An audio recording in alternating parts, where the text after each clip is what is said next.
네, 지난 1월에는 만남 그 놀라운 사건으로 우리가 바디메오를 만났었죠. 그리고 3월에는 만남 그 특별한 사건이라는 제목으로 삭개오를 만났었어요. 그리고 지난 5월에는 만남 그 간절한 사건이라는 제목으로 중풍병자와 그 친구들을 만났었는데요. 성도님들의 삶 속에서 그런 특별하고도 간절한 놀라운 만남 사건들이 많이 있었나요? 오늘은 나, 너, 그리고 우리라는 제목으로 함께 하나님의 말씀을 나누려고 합니다.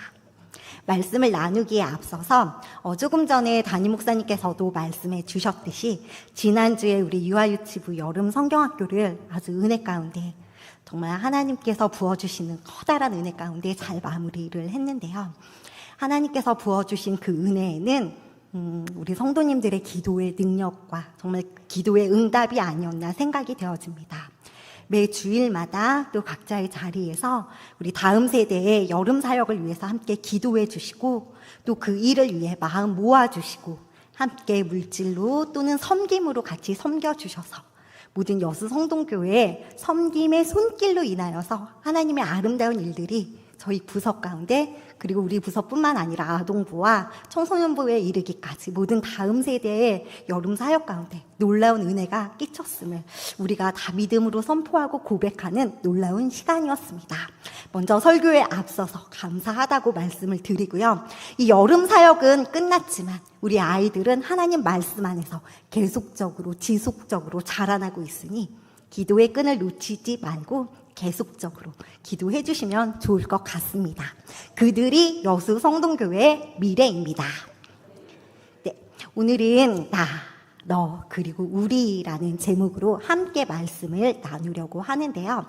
오늘 설교가 끝난 이후에는 성도님들의 삶에 나와 너를 넘어선 서로가 서로에게 좋은 이웃이 되어주는 우리가 되기를 소망합니다. 오늘 설교의 중요한 키워드 중에 하나가 바로 이 이웃인데요. 이웃이라는 단어를 들으면 무엇이 생각나나요? 대백과사전의 정의를 보면 이웃은 이렇게 정의되어 있습니다. 서로 접하여 가까이 있는 사람이나 집, 지역을 일컫는 말을 가리키는 사회적 용어라고 되어 있어요. 바로 옆에 있는 가까이에 있는 사람이나 집, 지역을 가리키는 용어라고 합니다. 이웃 하면 어떤 느낌이 들어요? 지금 생각나는 나의 이웃이 있나요?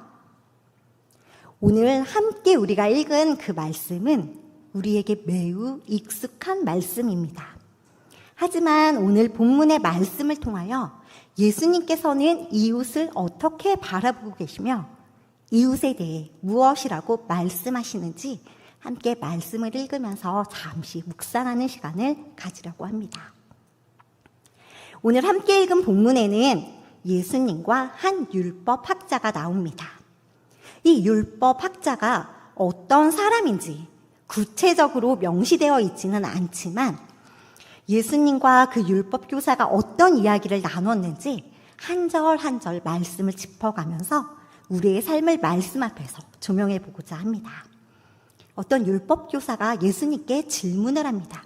그런데 예수님께 질문을 하는 의도가 평범하지 않습니다. 그는 예수님을 시험하기 위해 예수님께 질문을 합니다. 예수님을 시험하기 위해 어떤 질문을 했는지 우리 25절 말씀을 함께 큰 소리로 읽겠습니다. 시작! 어떤 율법교사가 일어나 예수를 시험하여 이르되 선생님, 내가 무엇을 하여야 영생을 얻으리이까? 예수님을 시험하기 위해 율법학자의 질문은 다음과 같았습니다. 선생님, 내가 무엇을 하여야 영생을 얻겠습니까? 그는 영생을 얻기 위해서 내가 무언가를 해야 한다고 생각을 했어요. 그래서 예수님을 시험하면서 예수님께 물었죠. 예수님, 내가 무엇을 하여야 영생을 얻을 수 있습니까? 예수님께서는 그런 율법학자에게 말씀하셨습니다.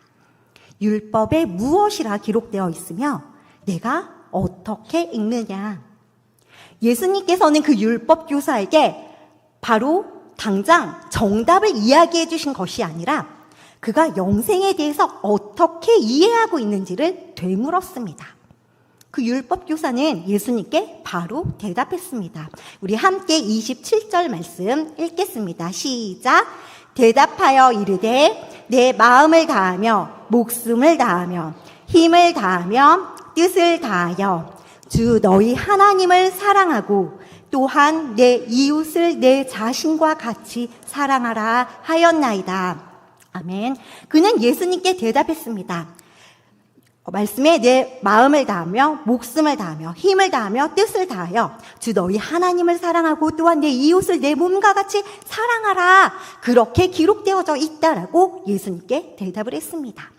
그는 이미 알고 있었습니다. 영생을 어떻게 얻을 수 있는지, 이미 무엇이라고 기록되어 있는지 다 알고 있었습니다. 예수님께서는 다 알고 있는 그에게 다시 말씀하십니다. 28절의 말씀 함께 읽겠습니다. 시작. 이르시되 내 대답이 옳도다. 이를 행하라. 그러면 살리라 하시니. 그렇다. 너의 답이 옳다. 이제 알고 있는 그것을 행하라. 그러면 영생을 얻으리라. 라고 말씀하셨습니다. 그러자 그 율법학자는 자기를 옳게 보이려고 예수님께 다시 물어봤습니다. 예수님, 그렇다면 내 이웃이 누구입니까? 예수님께서는 이 질문에 또 바로 대답을 해주시지 아니하고 한 가지 비유의 이야기를 전해주었습니다. 우리 30절 말씀 함께 읽겠습니다. 시작. 예수께서 대답하여 이르시되 어떤 사람이 예루살렘에서 여리고로 내려가다가 강도를 만나매 강도들이 그 옷을 벗기고 때려 거의 죽은 것을 버리고 갔더라. 예루살렘에서 여리고로 내려가는 한 사람이 있었습니다. 예루살렘에서 여리고로 내려가는 길은 매우 험악하고 강도가 자주 나타난다고 해서 사람들이 모두 조심히 다니는 길이었습니다. 아니나 다를까 그곳을 지나가던 그 사람은 그곳에서 강도를 만났습니다. 강도들은 그 사람의 옷을 벗기고 때렸습니다. 강도 만난 그 사람은 거의 죽은 상태가 되었습니다. 강도들은 그 사람을 어떻게 했나요? 그냥 그곳에 버리고 도망갔습니다. 그때 그곳에 한 사람이 지나갑니다. 우리 말씀 읽었으니까 누가 지나갔죠? 첫 번째 지나간 사람 누구지요? 제사장이에요. 우리 제사장이 어떻게 했는지 31절 말씀 함께 읽겠습니다. 시작. 마침 한 제사장이 그 길로 내려가다가 그를 보고 피하여 지나가고, 제사장은 그를 보고 피하여 지나갔습니다. 제사장은 그를 보지 못한 게 아니에요. 31절 말씀에 쓰여 있어요. 그를 보고. 제사장은 그를 봤어요. 그런데 그를 보고 그 다음에 제사장의 행동은 피하여. 봤는데 피했어요. 그리고 지나갔어요. 제사장은 분명 그를 보았지만 그냥 그를 피해서 지나갔습니다. 제사장이 지나간 후에 또 한 사람이 지나갑니다. 우리 아까 말씀 읽었으니 두 번째 지나간 사람 누군지 알지요? 누구예요? 맞아요. 레위인이에요. 제사장은 그를 보고 피하여 지나갔는데 레위인은 어떻게 했을까요? 우리 32절 말씀도 함께 읽겠습니다. 시작. 또 이와 같이 한 레위인도 그곳에 이르러 그를 보고 피하여 지나가되. 레위인도 그곳에서 그를 보았어요. 어떻게 했어요? 보고 피하고 지나갔어요. 레위인도 제사장과 다를 바 없이 보았지만 피하여 지나갔습니다. 제사장과 레위인이 왜 그 사람을 보고 그냥 피하여 지나갔을까요? 하나님을 사랑하는 제사장과 레위인이 그를 피해서 지나간 데는 분명 이유가 있을 거예요. 우리가 어떤 행동을 할 때는 이유가 있잖아요. 물론 오늘 본문에는 그 이유가 구체적으로 명시되어 있지는 않습니다. 너무 바빠서였을 수도 있고, 혹은 누군가를 돌아본다는 게 조금 귀찮았을 수도 있어요. 아니면 근처에 강도가 여전히 있을까봐 그 두려움 가운데 그냥 지나쳤을 수도 있고요. 아니면 율법을 지키려고 피했을 수도 있습니다. 레위기 21장 1절에 보면 이렇게 나와 있습니다. 제가 읽겠습니다. 여호와께서 모세에게 이르시되 아론의 손 제사장들에게 말하여 이르라. 그의 백성 중에서 죽은 자를 만짐으로 말미암아 스스로를 더럽히지 말지니라. 이어서 민수기의 말씀도 읽겠습니다. 사람의 시체를 만진 자는 이래 동안 부정하리니. 아마 제사장과 레위인은 율법에 이런 말씀이 적혀 있었기 때문에 율법을 지키기 위해서 스스로 더럽히지 않기 위해 피해 지나갈 수 있었습니다. 예수님께서는 이러한 제사장과 레위인의 모습을 말씀하시고는 이어서 한 사마리아인의 이야기를 하십니다. 함께 33절의 말씀을 읽을 텐데요. 33절의 사마리아 이 사람은 그를 보고 어떻게 했는지 한번 찾아보도록 할게요. 함께 읽겠습니다. 시작. 어떤 사마리아 사람은 여행하는 중 거기 이르러 그를 보고 불쌍히 여겨. 어떤 사마리아 사람이 여행 중에 그곳을 지나가게 되었어요. 그리고 그곳에서 그는 강도 만난 그 쓰러져 있는 그 사람을 보게 되었습니다.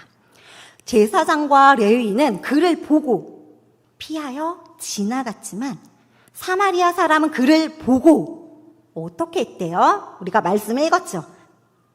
불쌍히 여겨. 불쌍히 여기다라는 단어는 헬라어로 스플랑크 니조마이라는 단어예요. 단어가 조금 어렵죠. 어려운데 제가 넣었어요. 너무 중요한 단어여서 여기에 넣었습니다. 이 스플랑크 니조마이, 불쌍히 여기다라는 동사는 단순히 저 사람이 너무 불쌍해 이런 의미가 아니라 마음속 깊이, 폐부 깊이, 아주 내장의 깊이 애끓는 솟아오르는 그 연민과 긍휼의 아주 뜨거운 마음을 표현할 때 사용하는 단어라고 해요. 그래서 신약 시대에는 이 단어가 아버지나 어머니가 자기 아이들이 너무 아플 때 발을 동동동동 구르며 저 고통이 나의 고통이었으면 좋겠는데 라는 마음을 표현할 때 쓰는 표현이라고 합니다. 또한 신약 성경 곳곳에도 바로 이 불쌍히 여기다 라는 그 단어가 표현이 나오는데, 예를 들면 이럴 때 나와요. 예수께서 불쌍히 여기사 그들의 눈을 만지시니 곧 보게 되어 그들이 예수를 따르니라. 앞을 보지 못한 소경의 눈을 고쳐주실 때 그때 예수님의 마음이 바로 이 불쌍히 여기는 바로 그 마음이었어요.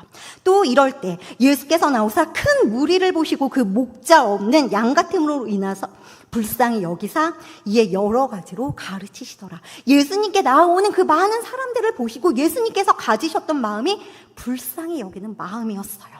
또한 주께서 과부를 보시고 불쌍히 여기사 울지 말라 하시고, 예수님께서 이렇게 병든 자들, 방황하는 자들, 고통당하는 자들, 어려움을 당한 이들을 보면서 예수님께서 가지셨던 그 마음이 바로 스플랑크 니즈마이, 불쌍히 여기는 바로 그 마음이었어요. 사마리아 사람은 그 스플랑크 니즈마이, 그 불쌍히 여기는 그런 애끓는 마음으로, 그 예수님의 그 마음으로 강도 만나서 쓰러진 그 사람에게 다가갔습니다. 그리고는 그 사람에게 어떻게 했나요? 우리 34절의 말씀을 함께 읽을 텐데요. 아까 레위인과 제사장은 보고 피하여 지나갔어요 라는 그 단어를, 그 동사를 우리가 유의해서 봤었다면은, 여기서 사마리아는지 동사를 조금 유가이 가서 기름과 포도주를 그 상처에 붓고 붙고 싸매고 자기 짐승에 태워 주막으로 데리고 가서 돌보아 주니라. 아멘. 그는 그 쓰러진 그 사람에게 가까이 갔습니다. 그는 가까이 다가가기만 한 것이 아니라 자신이 가지고 있는 기름과 포도주로 그 아픈 사람의 상처를 싸매어주고 정말 거기에 붓고 이렇게 싸매어주었죠. 그리고 나서 자신의 짐승에 태워 주막으로 데리고 가서 돌보아 주었습니다. 그리고 거기에서 그 이야기가 끝나는 것이 아니라 그는 그 다음 날 주막 주인에게 부탁을 했습니다. 어떤 부탁을 했는지 우리 35절 말씀 함께 읽겠습니다. 시작. 그 이튿날 그가 주막 주인에게 데나리온 2를 내어주며 이르되 이 사람을 돌보아 주라. 비용이 더 들면 내가 돌아올 때에 갚으리라 하였으니 그는 주막 주인에게 데나리온 2를 주었습니다. 한 데나리온은 그 당시 일꾼의 하루 품삯이었다고 하고, 그러니까 2 데나리온은 이틀치 품삯이었고, 이 금액은 그 당시 한 2주에서 4주 정도 숙박을 할 수 있는 숙박비에 해당하는 비용이라고 했답니다. 그는 그 돈을 주막 주인에게 주며 강도 만난 사람을 돌보아 주라고 부탁했고, 만일 비용이 더 들면 자기가 돌아오는 길에 갚겠다고 이야기했습니다. 이 사람이 그 쓰러진 사람을 원래 알고 있었던 사람이었을까요? 아니에요. 전혀 모르는, 그러나 강도당한, 어려움에 빠진 그 사람을 보고 그는 기꺼이 자기의 것을 내어서 그 사람을 돌보기 시작했어요. 그 사람의 돌봄의 행위가, 그 돌봄의 구체적인 이야기가 우리가 함께 읽은 이 34절과 35절에 기록되어져 있습니다. 예수님께서는 이 이야기를 하신 후 율법학자에게 다시 질문합니다. 36절입니다. 우리 함께 읽겠습니다. 시작. 내 생각에는 이 세 사람 중에 누가 강도 만난 자의 이웃이 되겠느냐? 율법교사는 맨 처음 예수님께 내 이웃이 누구입니까? 누구입니까? 라고 물어보았습니다. 하지만 예수님께서는 그 질문을 이렇게 바꾸셨죠. 누가 강도 만난 자의 이웃이 되겠느냐? 예수님의 관심은 내 이웃이 누구인지를 아는 것에 그치는 것이 아니라 누군가의 이웃이 되는 것에 있었습니다. 예수님의 질문에 율법학자가 어떻게 대답했죠? 우리 37절 같이 읽겠습니다. 시작. 이르되 자비를 베푼 자니이다. 예수께서 이르시되 가서 너도 이와 같이 하라 하시니라. 율법교사는 예수님께 대답했습니다. 자비를 베푼 자입니다. 율법교사의 대답을 들은 예수님은 다시 말씀하십니다. 가서 너도 이와 같이 하라. 가라. 그리고 이와 같이 하라. 라고 우리 예수님께서 말씀하셨습니다. 율법교사의 맨 처음 질문으로 다시 돌아가 보려고 합니다. 25절에 이렇게 쓰여 있죠. 어떤 율법 교사가 일어나 예수를 시험하여 이르되 선생님, 내가 무엇을 하여야 영생을 얻으리이까? 이 질문에 예수님의 대답은 명백합니다. 가서 너도 이와 같이 하라. 그가 예수님의 말씀을 듣고 돌아가서 예수님께서 말씀하신 대로 행했는지까지는 오늘 본문에 드러나 있진 않습니다. 그러나 예수님께서는 분명하게 우리에게도 말씀해 주십니다. 가서 너도 이와 같이 하라. 잠시 눈을 감고 오늘의 본문을 한 번 더 생각해 보려고 해요. 우리 함께 눈을 감고 이야기 속으로 같이 들어가 보겠습니다. 예루살렘에서 여리고로 내려오는 길에 한 사람이 강도를 만나서 쓰러져 있습니다.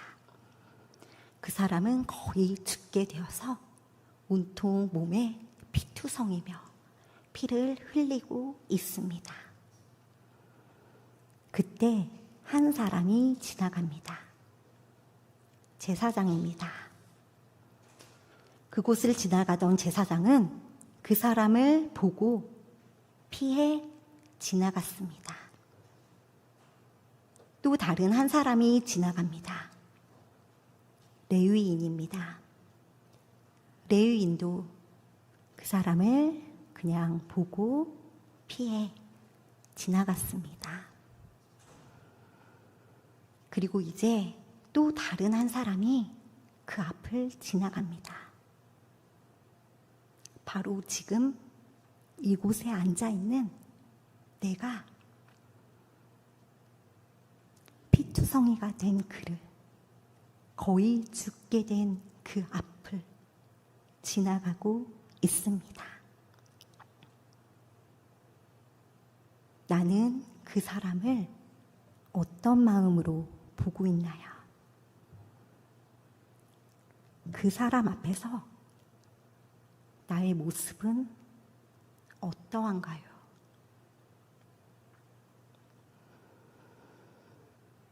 예수님께서는 오늘 우리에게도 말씀하십니다. 내가 그 사람의 이웃이 되겠느냐? 이제 다시 눈을 뜨고 오늘의 이야기를 조금 더 생각해 보려고 합니다. 제사장과 레위인에게 강도 만난 사람은 나와는 상관없는, 나와는 다른 너였습니다. 그래서 제사장과 레위인은 도움이 필요한 강도 만난 사람을 보았지만 그들에게 다가가지 않은 채 그저 그들을 피해서 지나갔습니다. 나와는 상관없는 너였기에. 그러나 사마리아 사람에게 강도 만난 사람은 나와 너의 경계를 넘어선 우리였습니다. 이웃이었습니다. 절대 친해질 수 없는, 서로 미워하는 유대인과 사마리아 사람이라는 그 경계를 가지고 있는 사람이었지만 그 사마리아 사람은 나와 너의 경계를 넘어서서 유대인과 사마리아인이라는 그 경계까지도 넘어선 그에게는 그 사람이 이웃이었습니다. 이제 우리의 시선을 우리 주위를 향해 살펴보길 원합니다. 우리 주위에도 여전히 강도 만난 사람처럼 도움이 필요한 사람이 정말 많이 있습니다.